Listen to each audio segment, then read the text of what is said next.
Bismillahirrahmanirrahim. Assalamualaikum warahmatullahi wabarakatuh. Yang saya hormati dosen pembimbing mata kuliah Kebijakan dan Inovasi Pendidikan. Yang pertama Profesor Dr. Haji Cece Rahmat MPD. Yang kedua Ibu Purwanti SPD MPD. Puji dan syukur marilah kita panjatkan kehadirat Allah Subhanahu wa taala yang mana atas berkat dan rahmatnya lah kita dapat melakukan presentasi pada kali ini. Salawat dan salam marilah kita panjatkan kepada Baginda Muhammad Shallallahu Alaihi Wasallam. Perkenalkan, nama saya Ena Herlina, perwakilan dari kelompok 9 akan memimpin acara pada presentasi kali ini.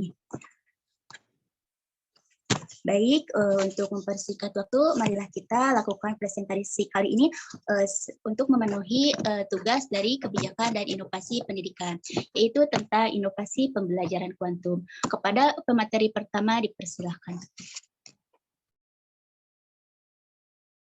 Ya, baik, terima kasih kepada Ena. Materi yang pertama ada landasan pembelajaran kuantum. Nah, kata istilah kuantum ini merupakan pinjaman kata dari dunia ilmu fisika yang memiliki arti interaksi yang dapat mengubah suatu ilmu menjadi cahaya. Pembelajaran kuantum ini dalam kegiatan pembelajaran merupakan keahlian atau ilmu yang dimiliki oleh guru maupun siswa yang menjadi suatu perubahan dalam pendidikan untuk kegiatan pembelajaran sehingga lebih baik lagi dan optimal. Dalam pembelajaran kuantum ini ada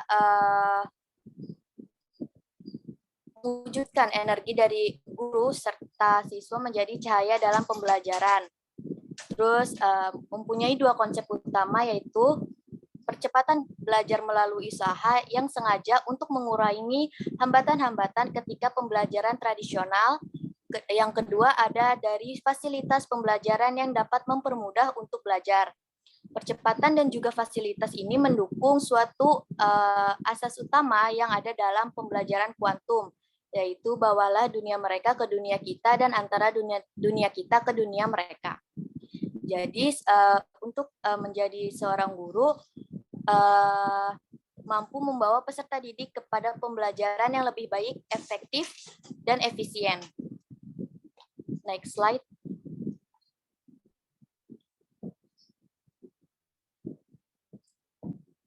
Nah, selanjutnya ada prinsip dan strategi pembelajaran kuantum. Ada dua. Yang pertama ada menurut pendapat Bobby De Potter dalam Ardia tahun 2018, mengembangkan suatu strategi pembelajaran melalui istilah yang diketahui dengan tandur. Tandur itu ada tumbuhkan, alami, namai, demonstrasikan, ulangi, dan rayakan. Nah, yang pertama ada tumbuhkan. Dari prinsip strategi ini, memberikan banyak apresiasi kepada peserta didik agar lebih termotivasi untuk lebih giat belajar, sehingga mereka lebih tahu tentang pentingnya belajar dan apa manfaat bagiku atau yang biasa disebut dengan ambak. Yang kedua ada alami. Berikan pengalaman nyata kepada anak untuk mencoba. Yang ketiga ada namai, yang menyediakan tanda kunci, konsep, model, rumus, strategi, dan model lainnya. Lalu yang keempat ada demonstrasikan. Berikan kesempatan kepada peserta didik untuk menunjukkan kemampuan mereka. Yang kelima ada ulangi.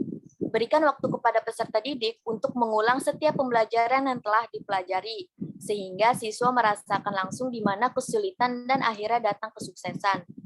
Yang keenam ada rayakan. Yang dimaksud dari rayakan ini sebagai respon sebuah pengakuan yang proporsional. Next slide. Nah, Bobby De Potter juga dalam Gandana tahun 2020 halaman 133 berpendapat selain asas utama yang ada dalam landasan pembelajaran kuantum di atas tadi yang tandur, pembelajaran ini juga mempunyai 5 prinsip. Apa aja sih prinsipnya? Yang pertama, ada segalanya berbicara. Prinsip ini menjelaskan bahwa semua yang akan dilakukan anak untuk memulai proses pembelajaran oleh guru dan siswa tentunya harus memiliki rancangan yang baik yang dapat membawa pesan ketika belajar serta dapat diterima oleh anak. Jadi seluruh lingkungan yang baik, rancangan kurikulum yang baik, rancangan pembelajaran guru, kata-kata, informasi, bahasa tubuh, tindakan dan gerakan harus memberikan pesan-pesan belajar untuk siswa. Yang kedua ada segala bertujuan. Dari maksud segala bertujuan ini adalah suatu kegiatan yang akan dilakukan tentunya harus memiliki tujuan yang jelas serta terkontrol.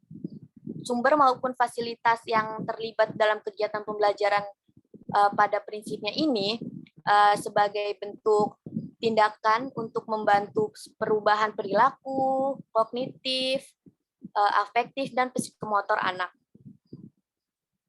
Lalu yang ketiga ada pengalaman sebelum pembelajaran utama. Pengalaman sebelum pemberian nama. Sebelum siswa belajar untuk memberi nama atau mendefinisikan, mengkonseptualisasi, membedakan, dan mengkategorikan, hendaknya sudah mempunyai pengalaman dalam mengetahui informasi terkait dengan upaya yang dilakukan ketika pemberian nama tersebut. Lalu yang keempat ada mengakui setiap usaha. Jadi suatu usaha pembelajaran yang dilakukan oleh siswa harusnya memiliki pengakuan dari guru maupun siswa yang lainnya. Lalu yang terakhir yang kelima ada merayakan keberhasilan. Arti dari merayakan keberhasilan ini maksudnya setiap keberhasilan dari kegiatan pembelajaran tentunya perlu untuk dirayakan agar siswa lebih semangat dan termotivasi untuk melakukan pembelajaran selanjutnya. Serta siswa mempunyai umpan baik dalam peningkatan hasil belajar berikutnya. Sekian yang dapat saya sampaikan, saya kembalikan ke moderator. Baik, terima kasih kepada Saudari Cita yang telah menyampaikan materi pertama. Untuk selanjutnya dilanjutkan kepada pemateri kedua, dipersilahkan. Baik, terima kasih moderator. Untuk selanjutnya ada model pembelajaran kuantum. Menurut Deporter dalam Hartono tahun 2014 halaman 466 mengemukakan bahwa model pembelajaran kuantum merupakan suatu gabungan dari berbagai macam interaksi yang ada di dalam dan di sekitar waktu belajar. Lalu pembelajaran kuantum memiliki tujuan utama untuk dapat meningkatkan partisipasi siswa melalui perubahan keadaan, meningkatkan motivasi dan minat dalam belajar, meningkatkan memori dan rasa kebersamaan, meningkatkan pendengaran, dan meningkatkan kehalusan perilaku. Berdasarkan prinsip dasar pembelajaran kuantum, menjadi seorang guru harus mampu mengatur keberhasilan belajar pada siswa. Dengan demikian, guru perlu memiliki kemampuan untuk mengatur pembelajaran dalam konteks dan konten sebagai berikut. Yang pertama itu ada mengorkestrasi kesuksesan belajar melalui lingkungan pembelajaran. Yang termasuk ke dalam konteks pembelajaran kuantum. Pada konteks ini dikelompokkan menjadi beberapa bagian, yaitu ada suasana belajar yang menggairahkan. Seorang guru harus dapat menciptakan suasana yang dinamis dan menarik dalam proses pembelajaran, sehingga perlu memahami dan menerapkan aspek pembelajaran kuantum seperti kekuatan niat dan pandangan positif, membangun simpati dan saling pengertian, kegembiraan dan ketakjuban, bersedia mengambil risiko, menumbuhkan rasa saling memiliki, dan menunjukkan keteladanan. Lalu ada landasan yang kukuh, menjunjung tinggi dasar yang kuat dalam pembelajaran kuantum dengan mengkomunikasikan tujuan pembelajaran, memperkuat prinsip-prinsip keunggulan, percaya pada kemampuan diri dan kemampuan siswa, kesepakatan, kebijakan, prosedur, dan peraturan, serta menjaga komunitas belajar tetap tumbuh dan berjalan. Lalu ada lingkungan yang mendukung. Lingkungan kelas akan mempengaruhi kemampuan siswa untuk fokus dan menyerap informasi sebanyak mungkin. Dengan demikian, Dalam pembelajaran kuantum, guru memiliki kewajiban untuk mengatur lingkungan yang dapat mendukung situasi pembelajaran dengan mengatur dan memanfaatkan lingkungan sekitar. Lalu yang terakhir ada perancangan pengajaran yang dinamis. Guru perlu memiliki kemampuan untuk memasuki dunia siswa baik sebelum maupun selama proses pembelajaran yang dapat membawa keberhasilan pembelajaran. Yang kedua ada mengorkestrasi kesuksesan dalam belajar melalui konten atau isi, seperti mengorkestrasi presentasi prima. Kemampuan guru untuk mengatur presentasi yang sangat baik adalah kemampuan untuk berkomunikasi dengan menekankan interaksi yang sesuai dengan rancangan pembelajaran yang ditetapkan. Guru mengajarkan keterampilan hidup di tengah-tengah keterampilan akademik, mengembangkan aspek fisik, mental, dan spiritual siswa dengan memperhatikan kualitas interaksi antara siswa dan guru, dan antara siswa dengan kurikulum. Lalu ada mengorkestrasi fasilitas yang elegan. Mengkoordinasikan fasilitas berarti memfasilitasi interaksi siswa dengan kurikulum, memfasilitasi partisipasi siswa dalam kegiatan belajar sesuai keinginan dengan tingkat minat, fokus, dan partisipasi yang optimal. Pembelajaran kuantum menawarkan beberapa strategi untuk fasilitasi, termasuk menerapkan prinsip-prinsip KEG atau Know It, Explain It, Get It, and Give Feedback. Model keberhasilan dari sudut pandang, fasilitator, membaca pendengar, mempengaruhi melalui tindakan, dan menciptakan strategi berpikir serta tanya jawab dalam belajar.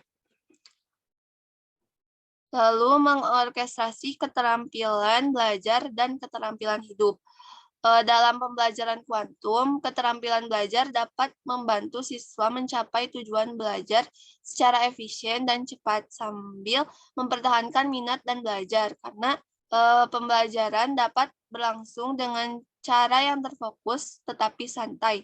Dalam membantu siswa mengatur keterampilan belajar, pembelajaran kuantum menekankan strategi memanfaatkan gaya belajar, keadaan utama untuk belajar, mengatur informasi, dan memunculkan potensi siswa.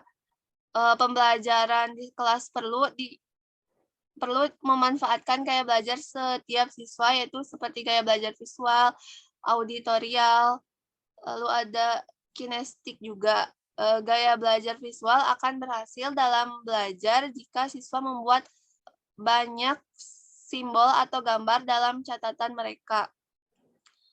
Siswa dengan gaya belajar visual dapat menangkap isi pelajaran dengan baik melalui pembacaan cepat secara keseluruhan yang membantu mereka mendapatkan gambaran umum.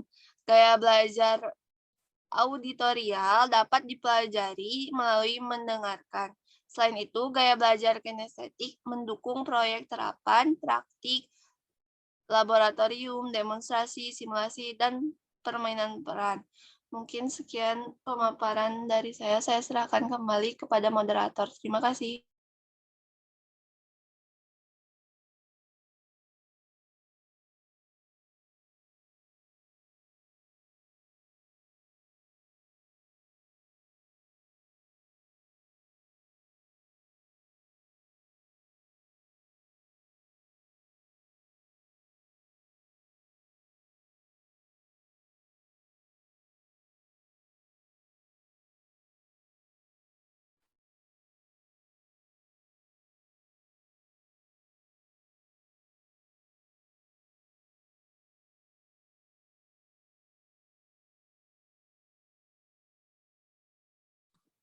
Ena, bisa dilanjut?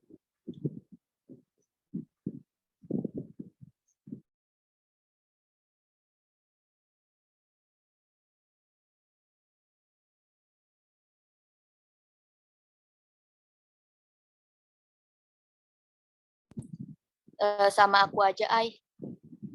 Dilanjutnya. Next slide.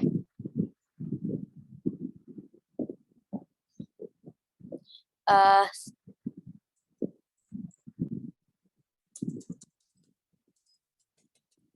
Selanjutnya ada studi kasus tentang penerapan model pembelajaran quantum learning pada anak usia dini.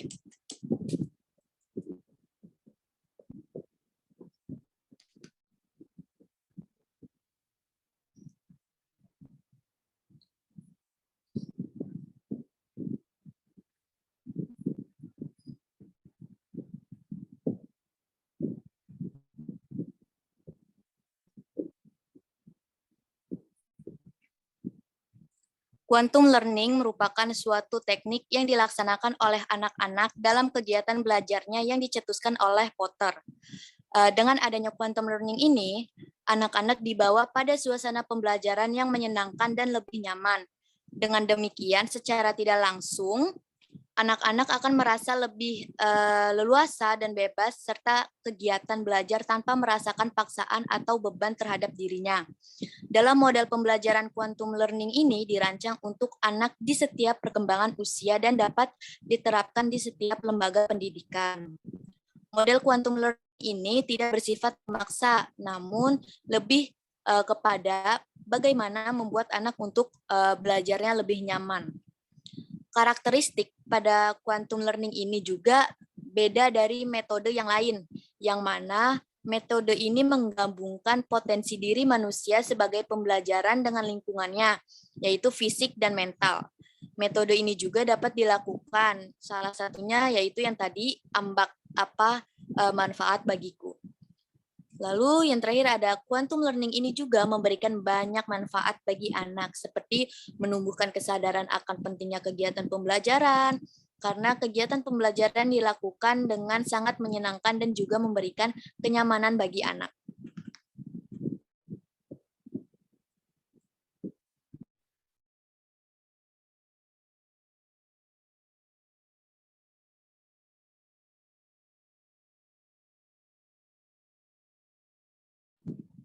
Next slide, Aisyah.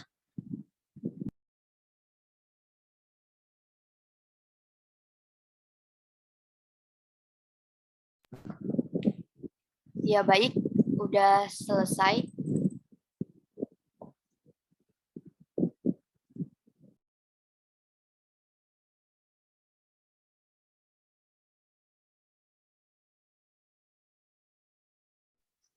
Baik, terima kasih kepada pemateri yang sudah menyampaikan tentang inovasi pembelajaran kuantum.